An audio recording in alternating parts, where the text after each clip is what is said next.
യാത്ര തുടരും എന്നുള്ളൊരു ബാഡ്ജാണ് കേട്ടോ. കാൽസ്യവും അയൺ കണ്ടന്റും ഇതിനകത്ത് കൂടുതലാണ്. അതുകൊണ്ട് അങ്ങനെ തിരുവനന്തപുരത്ത് നിന്ന് യാത്ര തുടങ്ങി നമ്മളിപ്പം അരിപ്പ ഫോറസ്റ്റിൽ എത്തിയിട്ടുണ്ട്. ഇവിടെ നിന്ന് ഇനി കുറേ ദൂരം ട്രക്കിംഗ് ആണ് കേട്ടോ. അപ്പോൾ നമ്മുടെ കൂടെ ഉള്ളവരെല്ലാം അവിടെ ഇരുന്ന് ബ്രേക്ക്ഫാസ്റ്റ് ഒക്കെ കഴിക്കുന്നുണ്ട്. ഇതാണ് ഒരു കാടിൻ്റെ ഒരു എന്താ പറയുക വഴികൾ. ഓക്കെ, അപ്പോൾ നമ്മളിനി കാട്ടിലൂടെയുള്ള യാത്രയാണ് നമ്മളിന്ന് പോകാൻ പോകുന്നത്. ഇവിടുന്ന് ഏകദേശം ഒരു 10 കിലോമീറ്റേഴ്സോളം നമ്മൾ എന്ത് ചെയ്യുന്നുണ്ട്, കാട്ടിലൂടെ നടക്കുന്നുണ്ട്. അപ്പോൾ അതിൻ്റെ കാഴ്ചകളൊക്കെ വേറെ ഒരു ലെവലായിരിക്കും കേട്ടോ. എന്തായാലും ഭയങ്കര ഒരു എക്സൈറ്റ്മെൻ്റ് ആണ്.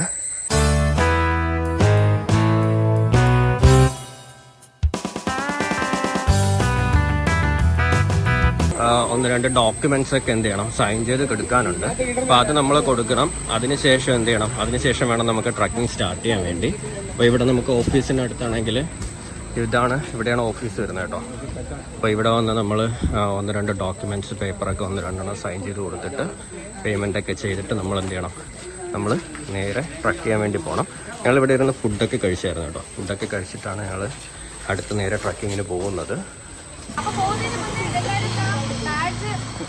നമ്മുടെ വക ലേണിംഗ് ക്രാഫ്റ്റിന്റെ ഒരു ബാഡ്ജാണ്. നിങ്ങൾ കളക്ട് ചെയ്ത്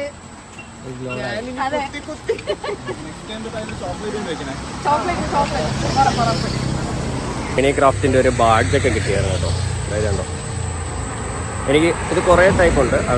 അവർ ചെയ്തിട്ടുള്ള കുറേ എന്താ പറയുക ഡിസൈനും ബാക്കിയുള്ളതൊക്കെയാണ് കേട്ടോ. അപ്പോൾ എനിക്ക് കിട്ടിയത് യാത്ര തുടരും എന്നുള്ളൊരു ബാഡ്ജാണ് കേട്ടോ. അപ്പോൾ ഇത് നമുക്ക് എന്ത് ചെയ്യാം, ഇവിടെ ഇങ്ങനെ കുത്തിവെക്കാം. അപ്പോൾ നമ്മുടെ ഇതും വെച്ചിട്ടാണ് നമ്മുടെ യാത്ര ഇവിടെ നമ്മൾ സ്റ്റാർട്ട് ചെയ്യുന്നത്. അപ്പോൾ അതായത് വളരെ പ്രത്യേകത നിറഞ്ഞൊരു വനത്തിലേക്കാണ് നമ്മൾ കയറാൻ പോകുന്നത്. അതായത് സ്ഥിരം ആനകൾ പോകുന്ന ആനത്താരകളൊക്കെ ഉള്ള ഒരു ഏരിയ ആണ്. അപ്പോൾ എല്ലാവരും പോകുമ്പോഴത്തേക്കും സൂക്ഷിക്കുക. പിന്നെ നമുക്കൊരു സ്ട്രീം ക്രോസിങ്ങും കാര്യങ്ങളൊക്കെ വരുന്നുണ്ട്. അപ്പോൾ അതൊക്കെ ഒന്ന് സൂക്ഷിച്ച് കടക്കുക. ഓക്കെ. പിന്നെ മെരിസ്റ്റിക്ക സ്വാമ്പ് എന്ന് പറഞ്ഞ ആരെങ്കിലും കേട്ടിട്ടുണ്ടോ? അത് ജുറാസിക് യുഗത്തിന് മുമ്പ് സർവൈവ് ചെയ്ത് വന്നിട്ടുള്ളൊരു വനം മേഖലയാണ്. അപ്പോൾ അത് നമുക്കിവിടെ കാണാനായിട്ട് പറ്റും, വിസിറ്റ് ചെയ്യാനായിട്ട് പറ്റും. എല്ലാവർക്കും നമസ്കാരം. ആദ്യമായിട്ട് എല്ലാവർക്കും അരിപ്പ എക്കോ ടൂറിസത്തിലേക്ക് സ്വാഗതം. കൂടാതെ നമ്മൾ 80ാമത് സ്വാതന്ത്ര്യദിനം ആഘോഷിക്കുകയാണ്. അപ്പോൾ സ്വാതന്ത്ര്യദിന ആശംസകൾ ഞാൻ നേരുന്നു. അപ്പോൾ നിങ്ങൾ പല അടുത്തുനിന്നും വന്ന ആൾക്കാരായിരിക്കും അല്ലേ? അപ്പോൾ എല്ലാവരും ഒരുമിച്ച് പോവുക. പിന്നെ എല്ലാവരും ഷൂ ഒക്കെ എല്ലാവരും ഇട്ടുണ്ടല്ലോ അല്ലേ? ആ ഷൂ ഇട്ടിട്ടുണ്ടെങ്കിൽ ലേസ് നന്നായിട്ട് ടൈറ്റ് ചെയ്തിട്ട് പോവുക. കാര്യം ലൂസ് ആണെങ്കിൽ നമ്മുടെ ആംഗിൾ ട്വിസ്റ്റ് ചെയ്യാൻ സാധ്യതയുണ്ട്. അപ്പോൾ ഈ ടെറൈൻ എന്ന് പറയുന്നത് ഇച്ചിരി സ്ലിപ്പറി ആയിട്ടുള്ള ടെറൈനാണ്, മഴ ഒക്കെ പെയ്തിരിക്കുന്നതുകൊണ്ട്. പിന്നെ വനത്തിനുള്ളിൽ കയറുമ്പോൾ പറഞ്ഞ പോലെ നമ്മളൊരു ബേസിക് ഡിസിപ്ലിൻ ഒന്ന് പാലിക്കുക. വേറെ ഒന്നുമല്ല, ഇച്ചിരി അധികം ശബ്ദമൊന്നും ഉണ്ടാക്കാതെ സംസാരിക്കരുതെന്ന് ഞാൻ പറയുന്നില്ല. ആ കാടിൻ്റെ ആ ഒരു ഭംഗിയും കാടിൻ്റെ ഒരു ഇതെന്ന് പറയുന്നത് അതിൻ്റെ സൈലൻസ് ആണ്. അത് നിങ്ങൾ ആസ്വദിച്ച് ഓരോ ബേർഡ്സിനെയോ ആനിമലിനെയൊക്കെ സ്പോട്ട് ചെയ്യുമ്പോൾ അതിനൊക്കെ അഗ്രഷൻ കാണിക്കാതെ എൻജോയ് ചെയ്യുക. ട്രിപ്പ് ഏറ്റവും നല്ലതായിരിക്കണമെന്നുണ്ടെങ്കിൽ കാട്ടിനകത്തേക്ക് കയറി കഴിഞ്ഞാൽ ബഹളം വയ്ക്കുന്നതിൽ കാര്യമില്ല, സംസാരിക്കുന്നതിലൊന്നുമില്ല. കാടിനകത്തേക്ക് കയറിയാൽ ഏറ്റവും സൈലൻ്റായി പോവുക, ഏറ്റവും കാടിനെ അറിഞ്ഞു പോവുക എന്നുള്ളതിലാണ് കാര്യം. അപ്പം മാക്സിമം സൈലൻ്റായിട്ട് കാടിനെ അറിഞ്ഞു പോവുക എന്നുള്ളതാണ് പറയാനുള്ളത്. ഒന്ന് മറ്റുള്ള ടൂറിസം സ്ഥലങ്ങളിലേക്ക് പോയി നമ്മൾ ഈസിയായി കയറി പോകുന്നത് പോലെയോ അവിടുത്തെ വന്യമൃഗങ്ങളോട് നമ്മൾ ഫ്രീ ആയിട്ട് കണ്ട് ഇടപെട്ട് പോകുന്നത് പോലെയല്ല അരിപ്പയുടെ ഒരു പ്രത്യേകത. അരിപ്പയുടെ വന്യമൃഗങ്ങളുമായിട്ട് ഇവിടെ മനുഷ്യൻ മിങ്കിളല്ല. അപ്പോൾ നമ്മൾ പോകുമ്പോഴത്തേക്ക് നമ്മൾ വെറുതെ ചെല്ലുന്ന ഇവരുടെ സൗണ്ട് കൊണ്ടും സ്മെല്ല് കൊണ്ടുമൊക്കെയാണ് നമ്മൾ തിരിച്ചറിയുന്നത്. അപ്പോൾ സൈലൻ്റായി പോയി കഴിഞ്ഞാൽ മാത്രമേ ഏതെങ്കിലുമൊക്കെ ജീവികൾ തൊട്ടടുത്തുണ്ടോ എന്നുള്ളത് അറിയത്തുള്ളൂ. അതിൻ്റെ സ്മെല്ലും സൗണ്ടും കിട്ടിയേ പറ്റുള്ളൂ. അപ്പം നമ്മുടെ ബഹളം കൊണ്ട് അവർ സൈലൻ്റ് ആവും. കാട് സൈലൻ്റ് ആയതുകൊണ്ട് തന്നെ നമ്മുടെ ചെറിയ സംസാരം പോലും ഒരു മുരൾച്ചയായിട്ട് കേട്ടുകൊണ്ടേയിരിക്കും. അപ്പോൾ മറ്റ് വന്യമൃഗങ്ങളൊക്കെ ഉണ്ടെന്നുണ്ടെങ്കിൽ അത് ഒഴിഞ്ഞു പോകും. കാരണം നമ്മൾ ഇത്രയും പേരുണ്ട്, ഒരു ജാഥയ്ക്കുള്ള ആളുണ്ട്. അപ്പോൾ ഇത്രയും പേരും കൂടെ ചിലപ്പോൾ എന്തുപോലും സൗണ്ട് ഉണ്ടാകും. അപ്പോൾ മേ ബി ചിലപ്പോഴേ നമുക്ക് കാണാൻ പറ്റുള്ളൂ, എന്തെങ്കിലും ഉണ്ടെന്നുണ്ടെങ്കിൽ കാണാൻ പറ്റുള്ളൂ. പിന്നെ അത്യാവശ്യം നല്ല വന്യമൃഗങ്ങളുടെ എല്ലാം സാന്നിധ്യം ഇവിടെ ഉണ്ട്. തൊട്ടടുത്ത ദിവസങ്ങളിൽ തന്നെ പുലിയെ കണ്ടതായിട്ടും എല്ലാം റിപ്പോർട്ടുകളൊക്കെ വന്നിട്ടുണ്ട്. അപ്പോൾ അതുകൊണ്ട് തന്നെ വളരെ കെയർ ചെയ്ത് നമ്മൾ തരുന്ന നിർദ്ദേശങ്ങൾ പാലിച്ചുകൊണ്ട് പോകണം എന്നുള്ളതാണ് ഈ അവസരത്തിൽ പറയാനുള്ളത്. ട്രക്കിംഗ് സ്റ്റാർട്ട് ചെയ്തു കേട്ടോ. നമ്മുടെ അവിടെ നിന്ന് നമ്മുടെ ഗൈഡ് കുറേ നിർദ്ദേശങ്ങളൊക്കെ തന്നു. പുള്ളി നമ്മുടെ അവിടെ ഫ്രണ്ടിൽ പോകുന്നുണ്ട് കേട്ടോ. അത് കഴിഞ്ഞ് നമ്മുടെ ട്രക്കിംഗ് സ്റ്റാർട്ട് ചെയ്തു. ഈ കാടെന്ന് പറയുന്നത് ഒരു പ്രത്യേക ഒരു യാത്ര എന്ന് പറയുന്ന ഒരു പ്രത്യേക ഒരു വൈബാണ് കേട്ടോ. വളവും തിരിവും ഒക്കെ നടന്ന് നമ്മൾ അതിമനോഹരമായൊരു ട്രക്കിംഗ് ആണെന്ന് ചെയ്യുന്നത്. അപ്പോൾ കാടിൻ്റെ വളവുകളിൽ ഒളിച്ചിരിക്കുന്നത് എന്തൊക്കെയാണെന്നൊന്നും നമുക്കറിയത്തില്ല. നമുക്ക് ഓരോന്നൊക്കെ കണ്ടു പോവാം. അതിമനോഹരമായ ഒരു കാലാവസ്ഥ, അതായത് നമ്മൾ നാട്ടിൽ നിന്നും കാട്ടിലേക്ക് കയറുമ്പോഴത്തേക്കും കിട്ടുന്ന ഒരു വൈബ് വേറെയാണ് കേട്ടോ. ഒരു തണുത്തൊരു കാലാവസ്ഥ, അങ്ങനെയുള്ളൊരു അടിപൊളി ട്രക്കിംഗ് ആണ് കേട്ടോ ഇത്.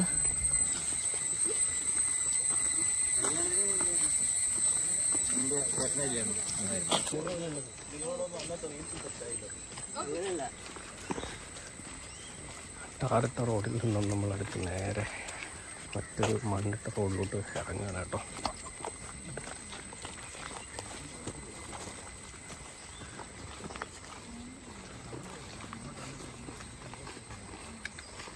പുത്തിറക്കമൊക്കെ ഇറങ്ങി അങ്ങനെ നേരെ പോവാണ്. ഇനി ഇങ്ങനെ ഏകദേശം ഒരു 10 to 15 കിലോമീറ്റേഴ്സ് നമുക്ക് എന്ത് ചെയ്യുന്നുണ്ട്, ഇന്ന് ട്രക്ക് ചെയ്യാനുണ്ട്. ഇന്ന് അത്യാവശ്യം ക്ലൈമറ്റൊക്കെ ഇച്ചിരി നല്ല ക്ലൈമറ്റാണ് കേട്ടോ. മഴയില്ല, അത്യാവശ്യം തണുത്ത ക്ലൈമറ്റാണ്. ഈ അരിപ്പ ട്രക്കിങ്ങിന് പോകണമെങ്കിൽ ഒരാൾക്ക് 590 രൂപയ്ക്ക് അടുപ്പിച്ചാണ് ഒരാൾക്കുള്ള സിംഗിൾ ടിക്കറ്റ് വരുന്നത് കേട്ടോ. അപ്പോൾ പിന്നെ നമുക്ക് ഇതിനകത്ത് സ്റ്റേ ഉണ്ട്. അതിന് വന്നിട്ട് 2000 സംതിങ്ങോളം രൂപ ആണ് അതിൻ്റെ ടിക്കറ്റ് പ്രൈസ് വരുന്നത്. ഒറ്റയ്ക്ക് നമുക്ക് വരാൻ പറ്റത്തില്ല ട്രക്കിങ്. മിനിമം 2 പേരെങ്കിലും വേണം. ഇല്ലയെന്നുണ്ടെങ്കിൽ നമ്മൾ 2 പേരുടെ പേയ്മെൻറ്റ് അടച്ചിട്ട് മാത്രമേ എന്ത് ചെയ്യാൻ പറ്റുള്ളൂ, നമുക്കിതിനകത്ത് ട്രക്ക് ചെയ്യാൻ വേണ്ടി പറ്റത്തുള്ളൂ.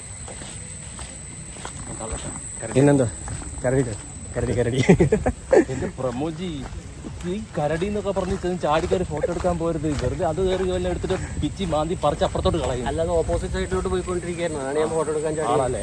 ഓക്കെ, എന്നാലും എന്റെ പുറകെ പോയി ഫോട്ടോ എടുക്കുന്ന അപകടം പിടിച്ച പരിപാടിയാണ്. ശരിയാകത്തില്ല. അയ്യോ, പുറകെ പോയില്ല. അത് എന്നിട്ട് ഫോട്ടോ കിട്ടിയോ? ഫോട്ടോ കിട്ടി. അത് ചാറ്റ് ജിപിടി ചോദിച്ചിട്ടുണ്ട്.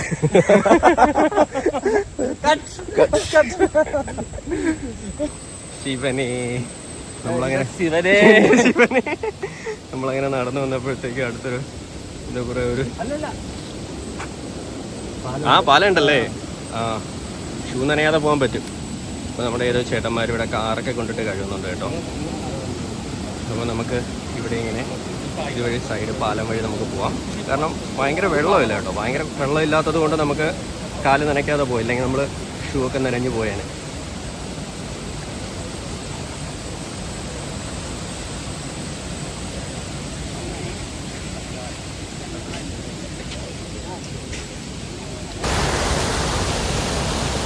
നോക്കിപ്പോയില്ലെങ്കിൽ താഴെ പോകും കേട്ടോ. അതിൽ വേറെ മാറ്റമൊന്നുമില്ല. 100% താഴെ വീഴും. ഇതൊരു പോസ്റ്റാണ് കേട്ടോ, അടുത്ത് ക്രോസ് ചെയ്തിട്ടിരിക്കുന്ന, അത്യാവശ്യം നടന്നു പോകാൻ വേണ്ടി ഇട്ടിരിക്കുന്ന ഒരു സംഭവമാണ്. ഒരു ചെറിയൊരു പോസ്റ്റ്.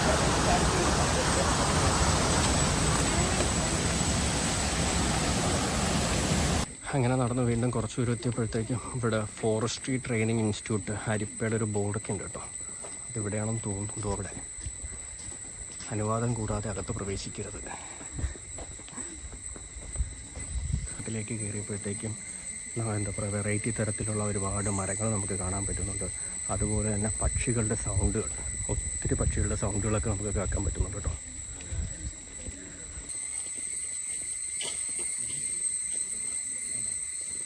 ഈ സമയത്ത് നമുക്ക് പക്ഷികളൊന്നും വലുതായിട്ട് കാണാൻ പറ്റുന്നില്ല. കുറേ പക്ഷികളുടെ സൗണ്ടൊക്കെ മാത്രമേ നമുക്ക് എന്ത് ചെയ്യാൻ പറ്റുന്നുള്ളൂ, കേൾക്കാൻ പറ്റുന്നുള്ളൂ. അങ്ങനെ പോകുന്ന വഴിക്ക് ഒരു മരമൊക്കെ മുറിഞ്ഞ് കിടക്കുക കേട്ടോ. ഇനി ഇതൊക്കെ കടന്നു വേണം നമുക്ക് നേരെ മുന്നോട്ട് പോകാൻ.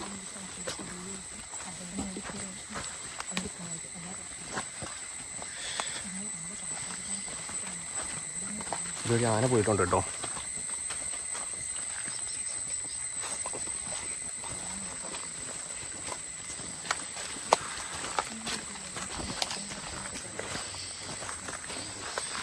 കണ്ടോ, പക്ഷികളുടെ സൗണ്ടൊക്കെ നമുക്കിപ്പോൾ കേൾക്കാൻ പറ്റുന്നുണ്ട്. എല്ലാം വഴിയിലോട്ട് ഇങ്ങനെ ഇറങ്ങി നിൽക്കുകയാണ് കേട്ടോ. ഈ മുളകളൊക്കെ നമ്മൾ നോക്കി പോയില്ല എന്നുണ്ടെങ്കിൽ ഈ മുള്ളുകളൊക്കെ കയ്യിൽ കൊള്ളും.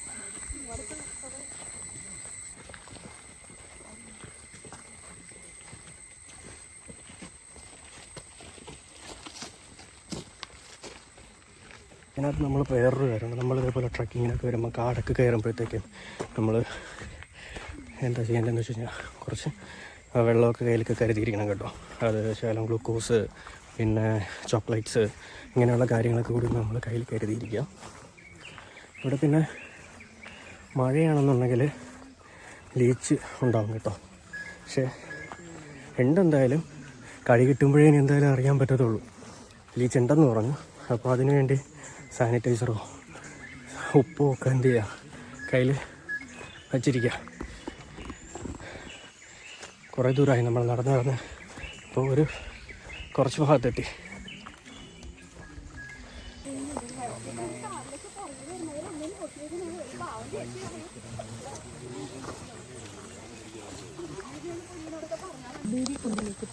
ഏത് വൈഡൂര്യ കുന്ന്? ആ സ്ഥലത്തോട്ട് പോവാണ് കേട്ടോ.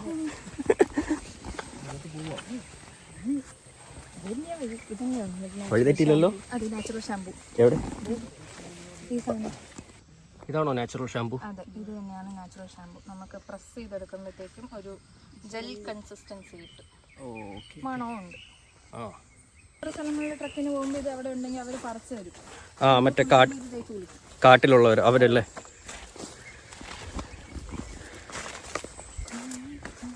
അയ്യോ, പിന്നെ കുറേ ദൂരം ഇങ്ങനെ പോകണമല്ലോ. നമ്മുടെ ലീച്ചിൻ്റെ കടി തുടങ്ങി. അതെ, അല്ല നമ്മുടെ ഫ്രണ്ടിൽ നിന്ന് പോയില്ലേ, ഒരു ചേച്ചിയുടെ പാൻറ്റയിൽ ഇരിപ്പുണ്ടായിരുന്നു. ഇപ്പൊ സാനിറ്റൈസർ അടിച്ചേ ഉള്ളൂ. നമ്മളവിടെ നിന്നില്ലേ, അവിടെ വെച്ചു. അതായിരിക്കും. പക്ഷെ മഴ ഉണ്ടായിരുന്നെങ്കിൽ ചിലപ്പോ കുറച്ച് കൂടുതലായിരിക്കും.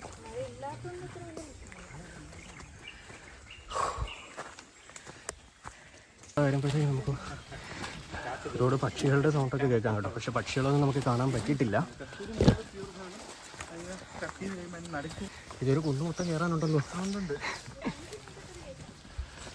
വളരെ നിസ്സാരം.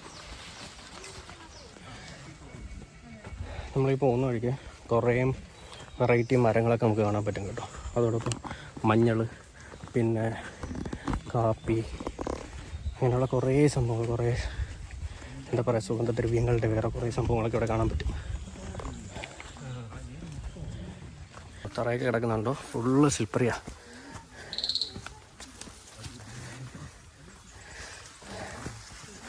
നമ്മുടെ സ്റ്റിക്ക് ഉണ്ടെങ്കിലേ നടക്കൂ.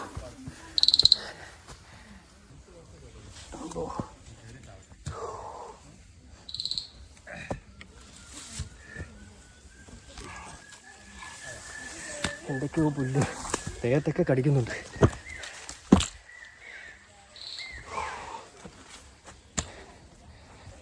നമ്മുടെ കുറേ പേര് അവിടെ മേളിലെത്തി. കുറച്ച് പേരാണെങ്കിൽ താഴെ നിന്ന് വരുന്നേ ഉള്ളൂ.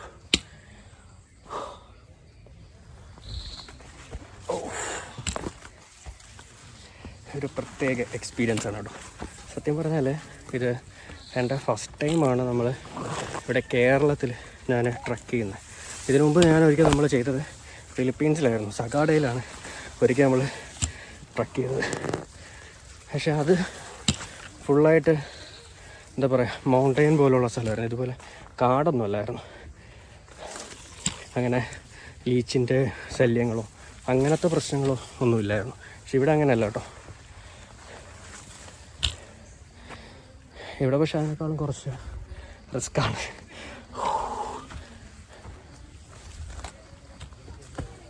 ഇനി ഈ പാറക്കെട്ടുകളൊക്കെ കയറി വേണം നമുക്ക് മുകളിൽ പോകാൻ. അങ്ങനെ നമ്മളൊരു പാറക്കെട്ടിൻ്റെ മുകളിലെത്തി. എറിഞ്ഞ് മുകളിലെത്തിയപ്പോഴത്തേക്കും അത്രയും മനോഹരമായൊരു സ്ഥലം നമ്മൾ കണ്ടെത്തിയിട്ടോ. അതുകൊണ്ടോ എന്ത് മനോഹരമാണെന്ന് നോക്കിയ സ്ഥലം.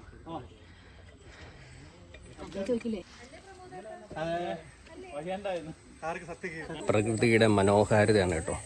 ഇതുപോലത്തെ മനോഹരമായ ദൃശ്യം കാണണമെങ്കിൽ നമ്മളിതുപോലുള്ള ട്രക്കിങ്ങോ അങ്ങനെയുള്ള സ്ഥലങ്ങളിൽ വന്നാൽ മാത്രമേ മനോഹരമായ ദൃശ്യങ്ങൾ നമുക്ക് കാണാൻ പറ്റുള്ളൂ. എന്ത് മനോഹരമാണെന്ന് നോക്കി ഈ മലകളൊക്കെ. ഇവിടെയാണെങ്കിൽ നമുക്ക് വന്നു കഴിഞ്ഞാൽ നല്ല എന്താ പറയുക, ശ്വസിക്കാൻ പറ്റുന്ന നല്ല എന്താ പറയുക വായു കൊണ്ട് കിട്ടും. നല്ല ഗുഡ് വായു നമുക്ക് ഇവിടെ നിന്ന് കിട്ടും. അത്രയും മനോഹരമായൊരു സ്ഥലമാണ്. അപ്പോൾ ഈ വീഡിയോ കാണുന്നവർ ഈ ഹരിപ്പ സ്ഥലമൊക്കെ ഒന്ന് വിസിറ്റ് ചെയ്യാൻ വേണ്ടി ശ്രമിക്കുക കേട്ടോ. നമ്മുടെ തിരുവനന്തപുരത്തിന് അടുത്താണ് ഈ സ്ഥലം വരുന്നത് തന്നെ. അപ്പോൾ ഇവിടുന്ന് ഗൈഡ് ഉണ്ടാവും, എല്ലാ സംവിധാനങ്ങളും ഉണ്ടാവും. അപ്പോൾ എന്തായാലും ഈ ട്രക്കിങ് നിങ്ങൾ ട്രക്കിംഗ് ഇഷ്ടമുള്ളവരെന്ത് ചെയ്യുക, ഇതൊക്കെ ഒന്ന് എക്സ്പ്ലോർ ചെയ്യുക. പാറക്കെട്ടുകളുടെ മുകളിലോട്ടെടുത്ത് വീണ്ടും നടക്കുകയാണ്. ഇതാണ് വൈഡൂര്യക്കുന്നെന്ന് പറയുന്ന സ്ഥലം കേട്ടോ. അങ്ങനെ വൈഡൂര്യക്കുന്നും കഴിഞ്ഞു. ഇവിടെ എവിടെ വേണോ ഇരിക്കാം. അങ്ങനെ വൈഡൂര്യക്കുന്നിൽ നിന്ന് നമ്മൾ വീണ്ടും മുകളിലോട്ട് കയറുകയാണ്.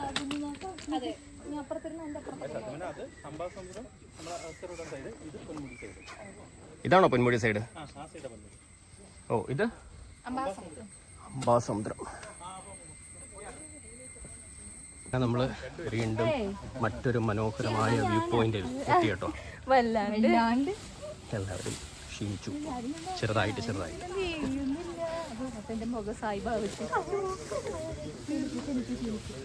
ഇത് നമ്മുടെ അവിടുത്തെ മറ്റേ അഴുക്ക പുല്ലില്ലേ, ആ പുല്ല കേട്ടോ. ഇതെല്ലാം ഇങ്ങനെയുള്ള സ്ഥലങ്ങൾ നോക്കിയിട്ടാണ് വൈഡൂര്യം കണ്ടുപിടിക്കുന്നത്. ഈ കല്ലിലുള്ള പ്രത്യേകതകളുണ്ട്. അപ്പോൾ ഈ കല്ലുകളിലുള്ള പ്രത്യേകതകൾ ഇതിനകത്ത് മറ്റേ കറുത്തപ്പനിൻ്റെ അംശം കൂടുതലാണ്, അബ്രോ എന്ന് പറയുന്നത്. അപ്പോൾ അതുപോലെ ഒരുപാട് മറ്റു സ്ഥാനങ്ങളുള്ള സ്ഥലം ഇതിനകത്ത് കാണും. അപ്പോൾ അതിൽ വിവിധങ്ങളായിട്ടുള്ള കല്ലുകളിൽ നമുക്ക് വൈഡൂര്യം കിട്ടാൻ സാധ്യതയുണ്ട്. അപ്പം അത് അറിയാവുന്നവർക്ക് നോക്കിയെടുക്കാൻ പറ്റും. അല്ലാതെ ഇല്ല, പണ്ട ആരൊക്കെ കയറിയിട്ടുണ്ട്, അനധികൃതമായിട്ട് കയറിയിട്ടുള്ള ഇതുണ്ട്. പിന്നെ വിശ്വാസത്തിൻ്റെ പുറത്തുമല്ല പറയുന്നത്. വൈഡൂര്യക്കുന്ന് എന്നുള്ള പേര് വൈഡൂര്യമല എന്ന് പറയാൻ. പക്ഷേ ഇവിടെ ഈ കുന്നിൻ്റെ വേറൊരു പ്രത്യേകത എന്ന് പറഞ്ഞാൽ എല്ലാത്തരം പാമ്പുകളും, സ്നേക്സ് എല്ലാം ഇതിനകത്തുണ്ട്, എല്ലാത്തരം ഉണ്ട്. അതിൻ്റെ ഒരു മെയിൻ പ്രത്യേകത. സെറ്റിൽമെന്റ് ആണ് കാണുന്നത്. അതല്ല, അതുവഴി റോഡുണ്ട്.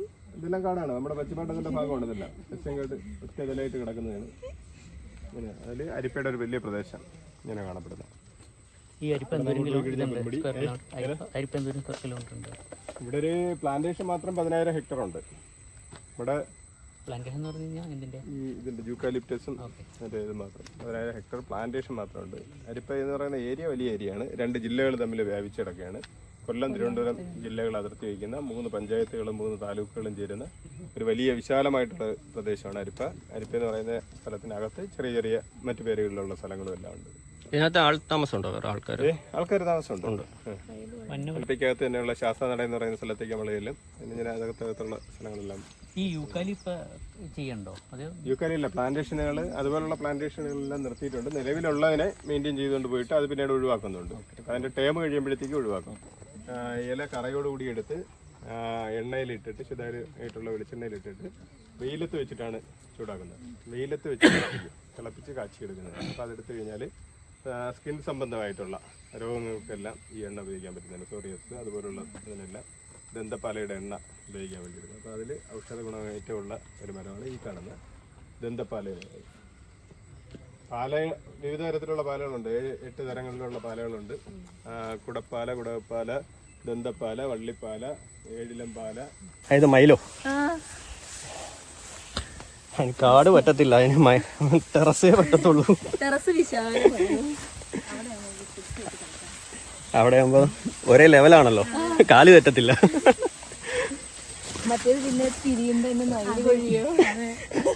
ഈ അരിപ്പ ഈ ഫോറസ്റ്റിനകത്ത് ഏകദേശം 100 കുടുംബം ട്രൈബൽസിനകത്ത് താമസിക്കുന്നുണ്ട് കേട്ടോ. അതായത് നമ്മൾ നേരത്തെ ചേട്ടൻ പറഞ്ഞതുപോലെ ട്രിവാൻഡ്രവും കൊല്ലവുമായിട്ട് ബോർഡർ പങ്കിട്ടിട്ടാണ് ഈ അരിപ്പ സ്ഥിതി ചെയ്യുന്നത് കേട്ടോ. അപ്പോൾ ഈ ട്രിവാൻഡ്രം സൈഡിൽ ഏകദേശം ഒരു 100 ഫാമിലിയോളം ഇതിനകത്ത് താമസിക്കുന്നുണ്ട്. മറ്റ് സൈഡിൽ ഏകദേശം ഒരു 300-350ഓളം ഫാമിലീസ് ട്രൈബൽസ് ഇതിനകത്ത് എന്ത് ചെയ്യുന്നുണ്ട്, താമസിക്കുന്നുണ്ട്. ഒരു മരത്തിൽ കൂടി ആ വള്ളികളെല്ലാം ഇങ്ങനെ ചുറ്റി ഇങ്ങനെ ഒട്ടം പോയിട്ടുണ്ട്. അങ്ങ് അറ്റം വരെ പോയിട്ടുണ്ട് കേട്ടോ. ചുറ്റി കുറേ ചീവീടുകളുടെ സൗണ്ട്. നമ്മൾ ഒരു കുന്ന് കയറി വന്നു, നമ്മൾ അടുത്ത് വീണ്ടും മറ്റൊരു കുന്ന് ഇറങ്ങുകയാണ് ചെയ്യുന്നത് കേട്ടോ.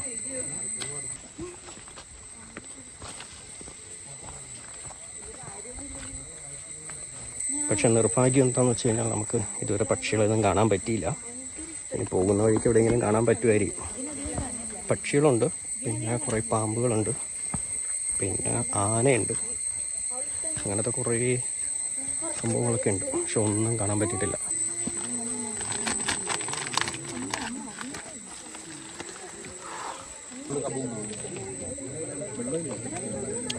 ക്ഷീണം മാറ്റാൻ ഈത്തപ്പഴം.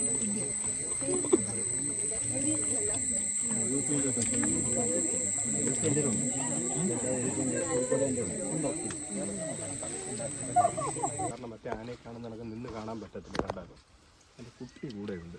കുട്ടി കൂടെ ഉണ്ടെന്നുണ്ടെങ്കിൽ എല്ലാം തിരിച്ച് അറ്റാക്ക് ചെയ്യും, ഏത് ജീവി. അപ്പോൾ അതുകൊണ്ട് ആനകൾ അറിയാം നമ്മുടെ സൗണ്ട് അത് കേട്ടുകൊണ്ട് ഇവിടെ അങ്ങോട്ട് മാറിയിരിക്കുന്നതാണ്. നമ്മുടെ മുമ്പിലേക്ക് പെട്ട് കഴിഞ്ഞാൽ നമ്മളെ തിരിച്ച് അറ്റാക്ക് ചെയ്യാൻ സാധ്യതയുണ്ട്. അതുകൊണ്ട് ഒരു കാരണവശാലും സൗണ്ട് ഉണ്ടാക്കാതെ നമുക്ക് ഇതുവഴിയാണ് പോകേണ്ടത്. നമ്മളതിനെ കയറി അങ്ങോട്ട് പോയി കാണാൻ വേണ്ടി നിൽക്കുന്നില്ല, മനസ്സിലായോ? ഇത്രയും വലിയ കൂട്ടമുണ്ട്, അങ്ങനെ നമുക്കത് കാണാനൊന്നും പറഞ്ഞിട്ട് കയറാൻ പറ്റത്തില്ല. കയറി കഴിഞ്ഞാൽ തിരിച്ച് നമുക്ക് പണി കിട്ടും. അപ്പം നമ്മൾ അതിൻ്റെ ടെറിട്ടറി അങ്ങോട്ട് ചെന്നിരുന്ന് ആക്രമിക്കാൻ വേണ്ടിയിട്ട് നിൽക്കണ്ട. നമുക്ക് സുരക്ഷിതമായിട്ടുള്ള മേഖലയിൽ നിന്ന് കാണാൻ പറ്റുമെന്നുണ്ടെങ്കിൽ നമുക്ക് കാണാം പോകുന്ന വഴിക്ക്. ഓക്കെ, അതാരും സൗണ്ട് ഉണ്ടാക്കരുത്. സൈലൻ്റായിട്ട് എല്ലാ ചുറ്റുവട്ടം നോട്ടം വേണം കേട്ടോ. അത് കേട്ടോ, ചുറ്റുവട്ടം നോക്കിക്കൊള്ളണം എന്തൊക്കെ ഉണ്ടെന്നുള്ളത്. നമുക്കിവിടെ ആനയുടെയും കാട്ടുപോത്തിൻ്റെയും ആനപ്പിണ്ടം ഇവിടെ കണ്ടിട്ടുണ്ട്, അതിൻ്റെ സ്മെല്ല് കിട്ടിയിട്ടുണ്ട്, തൊട്ടടുത്ത് സൗണ്ടും കിട്ടിയിട്ടുണ്ട്. അത് ഈ ഭാഗത്ത് തന്നെ ഉണ്ട്. ഓക്കെ, ഇതൊക്കെ കാണിക്കുന്നത് നമ്മൾ ഇത്രയും പേര് ഇരിക്കുന്നുണ്ട്. നമ്മൾ തരുന്ന നിർദ്ദേശങ്ങൾ നിങ്ങൾക്ക് കിട്ടത്തില്ല, കാരണം നിങ്ങൾ ഒത്തിരി ലെങ്തിലാണ് നിന്നത്. അപ്പോൾ ഇനി അത്രയും ദൂരം പോകാതെ തൊട്ടടുത്ത് ഇതുപോലെ ഈ കൂട്ടത്തിൽ ചേർന്ന് നടക്കണം. കാരണം എന്തെങ്കിലും ഒരു ഇത് വന്നു കഴിഞ്ഞാൽ പെട്ടെന്ന് നമുക്കൊരു ഡയറക്ഷൻ തന്നു കഴിഞ്ഞാൽ നിങ്ങൾക്ക് അതിനനുസരിച്ച് മൂവ് ചെയ്യണമെന്നുണ്ടെങ്കിൽ തൊട്ടടുത്തടുത്ത് നിന്നേ പറ്റുള്ളൂ. ഓക്കെ,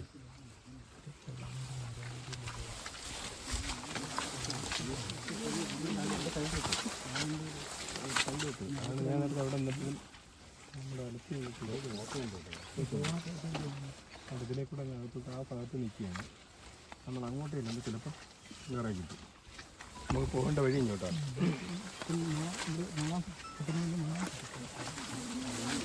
ഓടി മാറാനോ ഓടാനോ പറ്റത്തില്ല. നമ്മളവിടെ കണ്ടു കഴിഞ്ഞാൽ നമ്മൾ വന്ന വഴിയേ തിരിച്ച് പോകേണ്ടി വരും.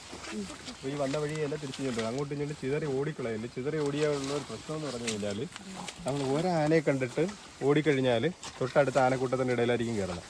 ഇവരങ്ങുഞ്ഞ് മാറിയിരിക്കും, നമ്മൾ അടുത്തതിൻ്റെ അടുത്തോട്ടായിരിക്കും ഓടിക്കയറുന്നത്. അപ്പോൾ നമ്മളവിടെ ഇട്ട് ചവിട്ടിത്തേക്കും.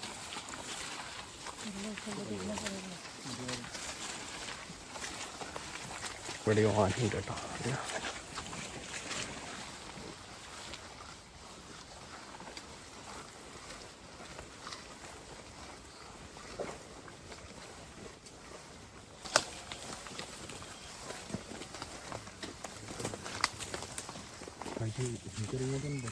ആന കഴിച്ചിട്ട് ഇട്ടിരിക്കുന്നതാണ് കേട്ടോ ഇതൊക്കെ.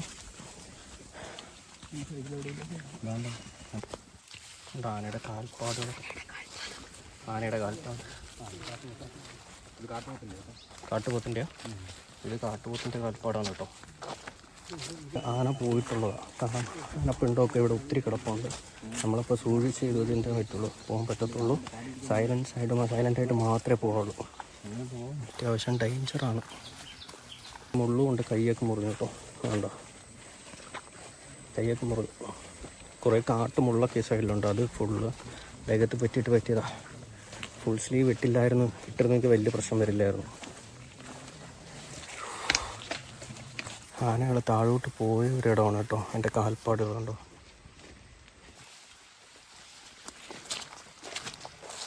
ഇവിടെ ആന എന്തോ ഉണ്ട് കേട്ടോ. നമുക്ക് അങ്ങോട്ട് പോകാൻ പറ്റുന്നില്ല. നമ്മളടുത്ത് നേരെ തിരിച്ചു പോകാൻ വേണ്ടി പറയും.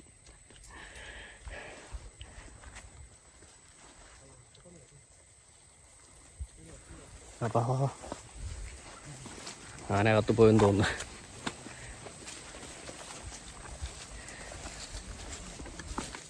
വഴിയിൽ എവിടെയെങ്കിലും കണ്ടു കഴിഞ്ഞാൽ നമ്മൾ വന്ന വഴി തിരിച്ചു പോകണം. അതാണ് പറഞ്ഞിട്ടുള്ളത്. അതിനകത്തുണ്ടോ ആന? ആനയാ? ആ, ആന. ഇതിൽ വെള്ളം മാറിയിട്ടുണ്ടോ? ഒറ്റ ആന ഇവിടെ നിൽപ്പുണ്ട്. കാരണം ഇവിടെ നിന്ന് പെട്ടെന്ന് പോകണം.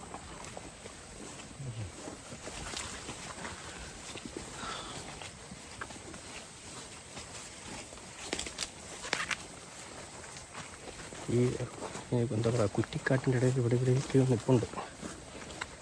ഇതാണ് ജിറാഫ് മരം കേട്ടോ. എന്താ കാല്, കൈ, കഴുത്ത്, കറക്റ്റായിട്ട് കാണാൻ പറ്റുന്നില്ല, എന്നാലും കണ്ടോളൂ. Okay okay. ഇപ്പോൾ ട്രക്കിങ്ങിന് പോകുന്നതെല്ലാം ഇതുവഴി തന്നെയാണോ? ട്രക്കിംഗ് പോകുന്നതെല്ലാം ഇതുവഴി തന്നെയാണോ? ഇതുവഴി പോകും. തിരുവാതിര പല റൂട്ടുണ്ട്. ആ,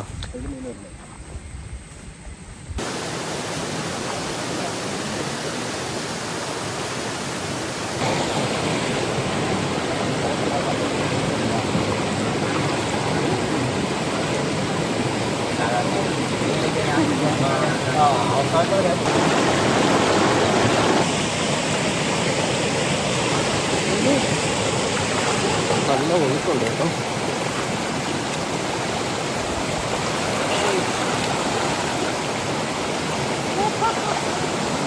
നല്ല തണുത്ത വെള്ളം. പക്ഷേ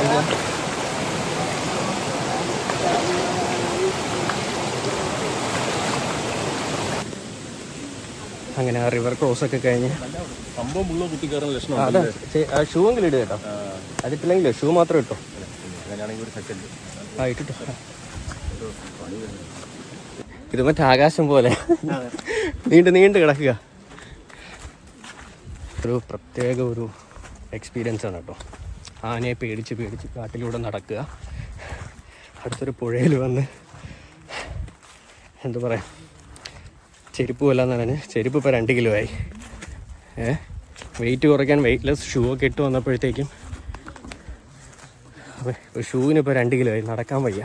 ഈ കാട്ടിലും ഒക്കെ പോകുമ്പോഴത്തേക്കും, ഫോറസ്റ്റിലോട്ട് ട്രക്കിങ് പിന്നെ ബാക്കിയുള്ള സംഭവങ്ങളൊക്കെ പോകുമ്പോഴത്തേക്കും നമ്മൾ കൂടുതലും പാലിക്കേണ്ട ഒരു കാര്യം എന്താണെന്ന് വെച്ച് കഴിഞ്ഞാൽ സൈലൻ്റായിട്ട് പോവുക. സംഭവം എന്താണെന്ന് വെച്ച് കഴിഞ്ഞാൽ, എന്നാലേ നമുക്ക് ഈ കാട്ടിലൊക്കെ ഉള്ള മൃഗങ്ങളെയൊക്കെ കാണാൻ പറ്റും. നമ്മുടെ സൗണ്ട് കേട്ട് കഴിഞ്ഞാൽ ഇതൊന്നും നമ്മുടെ അടുത്തോട്ട് വരത്തില്ല. നമുക്ക് കാണാനോ ഒന്നും തന്നെ പറ്റത്തില്ല. പക്ഷികളുടെ സൗണ്ടായാലും കേൾക്കാൻ പറ്റത്തില്ല, പക്ഷികളെ കാണാൻ പറ്റത്തില്ല. അപ്പോൾ ആനിമൽസിനൊക്കെ നമ്മുടെ സൗണ്ട് പെട്ടെന്ന് എന്ത് ചെയ്യാം, ഗ്രാസ് കിട്ടും. പക്ഷെ നമുക്കങ്ങനെയല്ല. ഇപ്പോൾ കാട്ടിലൂടെ പോകുമ്പോഴത്തേക്കും നമ്മുടെ ഗൈഡ് മനസ്സിലാക്കി പറഞ്ഞു തരണേന്ന് വെച്ച് കഴിഞ്ഞാൽ അതിൻ്റെ കാഷ്ടത്തിൻ്റെ സ്മെല്ല്, പിന്നെ അതിൻ്റെ ആനിമൽസിൻ്റെയൊക്കെ സ്മെല്ലൊക്കെ മനസ്സിലാക്കിയിട്ടാണ് ഇവിടെ ആനിമൽസ് ഉണ്ട് അങ്ങനെയൊക്കെയുള്ള കാര്യങ്ങൾ നമ്മുടെ അടുത്ത് പറഞ്ഞു തരുന്നത്. അതുപോലെ തന്നെ നമ്മൾ എവിടെ പോകും, അതുപോലെ നമ്മൾ ഈ കാട്ടിലൂടെ നടക്കുമ്പോഴത്തേക്കും നമ്മൾ വെള്ളമൊക്കെ കൊണ്ടുവരുമല്ലോ.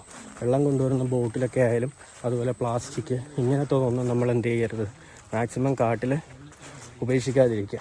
കാരണം നമ്മൾ ഇതൊക്കെയാണ് ആനിമൽസ് കഴിക്കുന്നതും പിന്നെ നമ്മളെ പരിസ്ഥിതി തന്നെ മലിനമാക്കുന്ന ഒരു സംഭവമാണ് കേട്ടോ. അതുകൊണ്ട് പ്ലാസ്റ്റിക്കുകളൊക്കെ ഇവിടെ നമ്മൾ ഉപേക്ഷിക്കാതിരിക്കുക. അങ്ങനത്തെ ഒരു മുൻകരുതൽ വരുന്നവരെന്തായാലും എടുക്കുക. ഇവിടെ ആണെങ്കിൽ ഒരു കുരങ്ങൻ കണ്ടോ, ചാടുന്നു.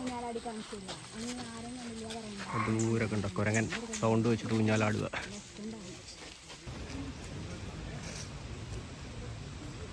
നമ്മൾ ഈ പല വലിയ മരങ്ങളൊക്കെ കണ്ട് അടുത്ത് വീണ്ടും ഒരു റിവർ ക്രോസിങ്ങിലെത്തി കേട്ടോ. ഇറങ്ങുന്നില്ല, കുളിക്കാൻ ഇറങ്ങുന്നില്ല.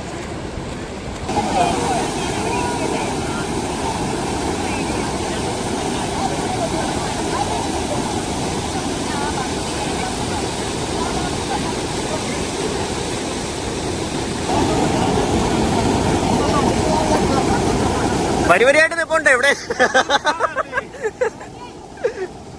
അവൻ മരത്തില്ല, അവൻ ഉള്ള അതിനകത്താ.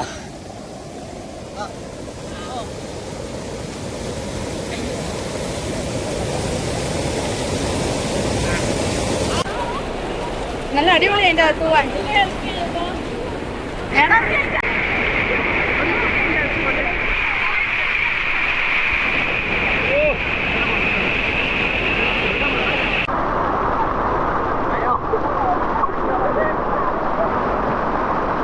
അവസാനം പണി കിട്ടി കേസ്. അട്ട കടിച്ചു, ലീച്ച് കടിച്ചു, ലീച്ച്.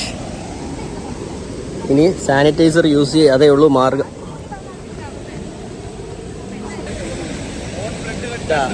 അനങ്ങരുത്, അവനിപ്പോ വിട്ട് താഴെ വീഴും. ഓർഡറാ, ഇറങ്ങടാ. അവന് വേറെ ഒരെണ്ണവും കടിക്കാൻ കിട്ടില്ല.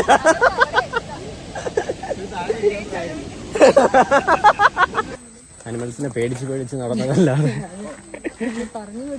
പറഞ്ഞു പേടിപ്പിച്ചതാണ്.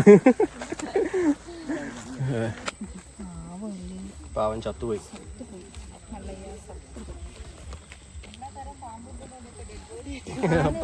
ഇവിടെ നാട്ടിൽ പിടിക്കുന്ന എല്ലാ പാമ്പും ഇവിടെ ഉണ്ട്. ഇവിടെ കൊണ്ടിടാറ്. ഡെഡ് ബോഡി പാമ്പ്. ആ ഇവിടെ കിണറൊക്കെ ഉണ്ടല്ലോ. അമ്പലമൊക്കെ കാണാം. അതെ. ആ ഇവിടെ ഒരു അമ്പലം ഉണ്ടല്ലോ. ഈ മേഖലയിൽ ഒരു വലിയ ക്ഷേത്രം ഉണ്ടായിരുന്നു.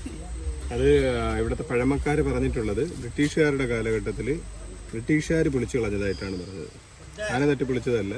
ബ്രിട്ടീഷുകാര് ആ സമയത്ത് മറ്റേ ക്ഷേത്രങ്ങളിലല്ലേ സ്വർണ്ണങ്ങളും നമ്മുടെ ധനങ്ങളെല്ലാം സൂക്ഷിക്കുന്നത്. അപ്പൊ ആ ഒരു സമയത്ത് അവര് അതിനു വേണ്ടിയിട്ട് അങ്ങനെ പൊളിച്ചു കളഞ്ഞത്. അപ്പൊ ഇത് നേരെ പൊന്മുടിക്കുള്ള റൂട്ടായിരുന്നു. ഇതുവഴിയായിരുന്നു തേയിലയെല്ലാം കൊണ്ടുപോയിക്കൊണ്ടിരുന്നത്. ബ്രിട്ടീഷ് ഈസ്റ്റ് ഇന്ത്യ കമ്പനിയുടെ അതെ പാലും എല്ലാം ഇതുവഴിയായിരുന്നു റോഡ്. ഇത് മെയിൻ റോഡാണ്. ആ ഒരു സമയങ്ങളിലേക്ക് പോയതായിട്ടാണ് ഇവിടുത്തെ പഴയ ആൾക്കാരും അതുപോലെ പഴക്കമുള്ളത്. അതായത് ഈ കല്ലിലെ കൊത്തുപടികളെല്ലാം അതിനകത്ത് ലിപികളുണ്ടായിരുന്നു. ആ ലിപികളെല്ലാം മാഞ്ഞു പോയിട്ടുണ്ട്. ഇപ്പൊ ആ പഴയ ക്ഷേത്രത്തിന്റെ കുറച്ച് അവശിഷ്ടങ്ങളെല്ലാം, ബാക്കി കല്ലുകളെല്ലാം പല വഴിയായിട്ട് കിടപ്പുണ്ട്. അല്ലാതുള്ള സ്ഥാനങ്ങളെല്ലാം ഇവിടെ എടുത്തു വെച്ചിട്ടുണ്ട്. ആ ആനയൊക്കെ കാണുന്ന ക്ഷേത്രത്തിലെ പഴയ ക്ഷേത്രത്തിന്റെ ഭാഗമായിട്ടുണ്ടായിരുന്നതാണ് ആ കാണുന്ന ആനയുടേത്. മറ്റേ ഇത് റോഡ് ചെയ്തപ്പോഴത്തേക്ക് എടുത്ത് വെച്ചതാന്ന് പറഞ്ഞാൽ മറ്റേ 1950 എഴുതിയിരിക്കണം. അത് തന്നെ 100 വർഷം പഴക്കമുണ്ട്. മറ്റേ ക്ഷേത്രത്തിന്റെ ഇപ്പോൾ വെച്ച് നിൽക്കുന്നത് അരിപ്പയിലെ ശാസ്താനട എന്ന് പറയുന്ന സ്ഥലത്ത് കരിങ്കുറിഞ്ഞിപ്പച്ച ആണ് ഈ ഒരു മേഖലയ്ക്ക് പറയുന്ന പേര്. മെരിസ്റ്റിക്ക സ്റ്റാമ്പിലാണ് ഉപയോഗിക്കുന്നത്. ഈ കാണുന്ന മരങ്ങളെല്ലാം നമ്മുടെ ബാക്ക്ഗ്രൗണ്ടിൽ ഈ കാണുന്ന മരങ്ങളും അതിൻ്റെ വേരുകളൊക്കെ ശ്രദ്ധിക്കാം. ഇതെല്ലാം മെരിസ്റ്റിക്ക സ്പീഷീസിൽ പെട്ടിട്ടുള്ള മരങ്ങളാണ്. മെരിസ്റ്റിക്ക എന്ന് പറയുന്നത് മെരിസ്റ്റിക്കേസിയ എന്ന കുടുംബത്തിൽപ്പെട്ട 20ഓളം സ്പീഷീസ് ഉണ്ട്. ആ 20ഓളം സ്പീഷീസിൽ 240 ഇനങ്ങൾ ഉണ്ടെന്നാണ് പറയുന്നത്.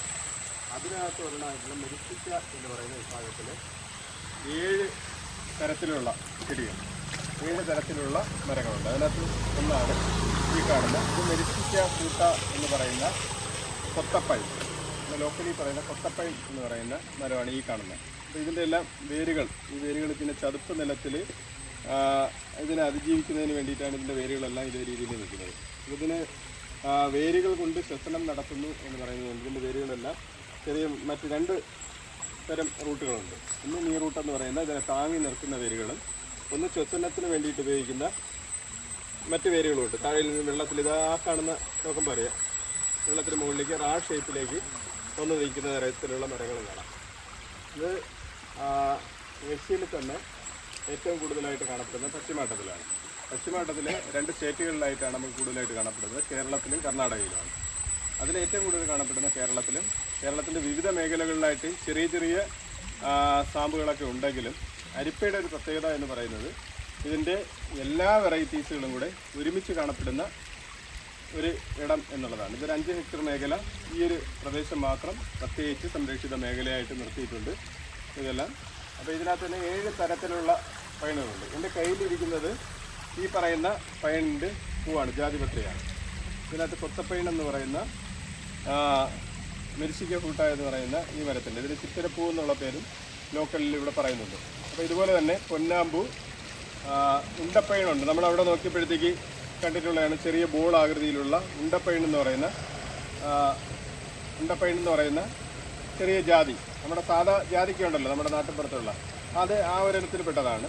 അതിനകത്ത് വന്യമായി കാണപ്പെടുന്ന വന്യജാതിക്ക എന്ന് പറയുന്ന അത് നല്ല കുറച്ചുകൂടെ മണവും ക്വാളിറ്റിയുള്ള ഉണ്ടപ്പൈൻ എന്ന് തുടങ്ങി എല്ലാവരും 7 വെറൈറ്റീസുകളെല്ലാം കൂടെ ഒരുമിച്ച് കാണപ്പെടുന്ന ഒരു പ്രദേശമാണ് അരിപ്പയുടെ ഈ ഒരു പ്രദേശം.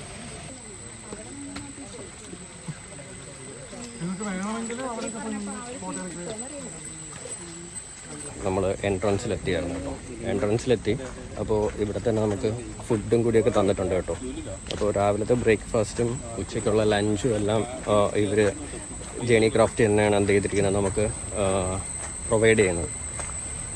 അപ്പോൾ നമ്മൾ ഇനി നേരെ അവിടെ പോയി കഴിഞ്ഞാൽ ഫോറസ്റ്റിൻ്റെ 2 റൂമുണ്ട്, അവിടെ ഇരുന്ന് വേണം നമുക്കിനി ഫുഡൊക്കെ കഴിക്കാൻ.